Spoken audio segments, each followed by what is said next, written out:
সাত সমুদ্রের ওপার থেকে অনেক ভালোবাসি তোমায় প্রিয়। হ্যালো এভরিওয়ান, আসসালামু আলাইকুম। তো এই যে দূরের থেকেও দূরে থাকা নয়, ভালোবাসতে জানলে সব জায়গা থেকেই ভালোবাসা যায়। তো তেমনই এক গিফট আসলো প্রবাস থেকে। কার জন্য আসলো, কে পাঠাইলো, সবই বলবো ব্লগে। তো 19 আইটেমের এই প্রবাসী shop.com থেকে, মানে পেজ থেকে একটা গিফট আসছে। এখানে 19টা আইটেম আছে। এখানে ছিল এই যে চকলেট, মালা, চুলের খোপা, অনেক কিছুই ছিল। তা আমরা অনেক দুষ্টামি করতেছিলাম। চুলের কাটা, মানে যা যা লাগে একটা মেয়ের সাজার জন্য।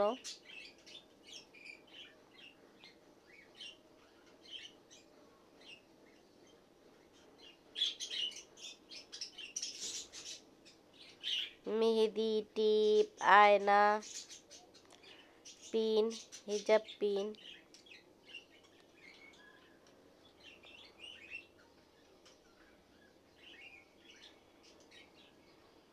আয়না ছিল। আয়নাটা আমি আবার একটু ধরলাম।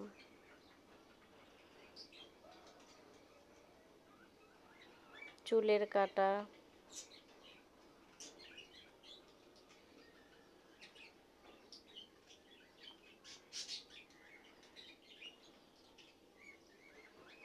টিপ ছিল,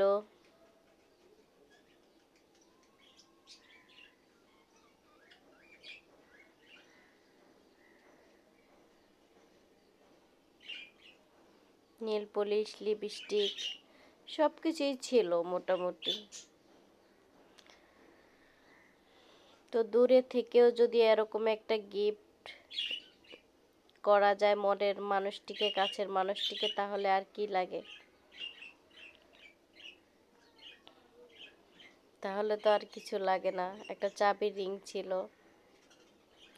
তো এমনই এক গিফট চলে এসেছে আমার এক ছোট বোন, ওর হাজব্যান্ড, ওর নাম হচ্ছে কলি, এই যে এখানে লেখা শাড়িতে। তো ছোট বোন ওর হাজব্যান্ড ওর জন্য পাঠিয়েছে। ওর নতুন বিয়ে হয়েছে, 1 বছর হলো। তো সব কিছু মিলায়ে ওকে এই গিফটটা করেছে। প্রবাসবাংলা.com থেকে গিফট করেছে, ওই পেজ থেকে আর কি। চোখের কাজল, অনেক কিছুই ছিল। এই শাড়িটা আপনাদের সাথে একটু শেয়ার করলাম। এটা হচ্ছে আঁচলটা, আর এই যে শাড়িটা।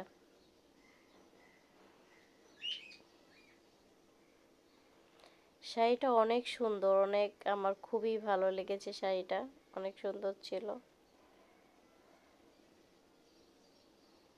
তো সেটাই বলি, ভালোবাসতে জানলে দূর থেকেও ভালোবাসা যায় এবং প্রিয় মানুষটাকে সুন্দর গিফট করা যায়। সে কাছে নেই তাতে কি, সুন্দর এই যে চুড়ি, সেগুলো পরবে, ছবি তুলবে, আনন্দ করবে।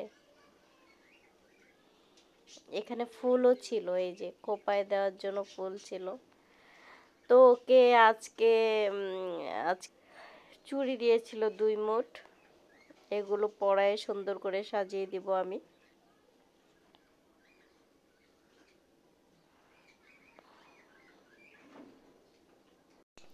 তো তোমাদের জন্য সবসময় দোয়া করি, এরকম সবসময় গিফট পেতে থাকো।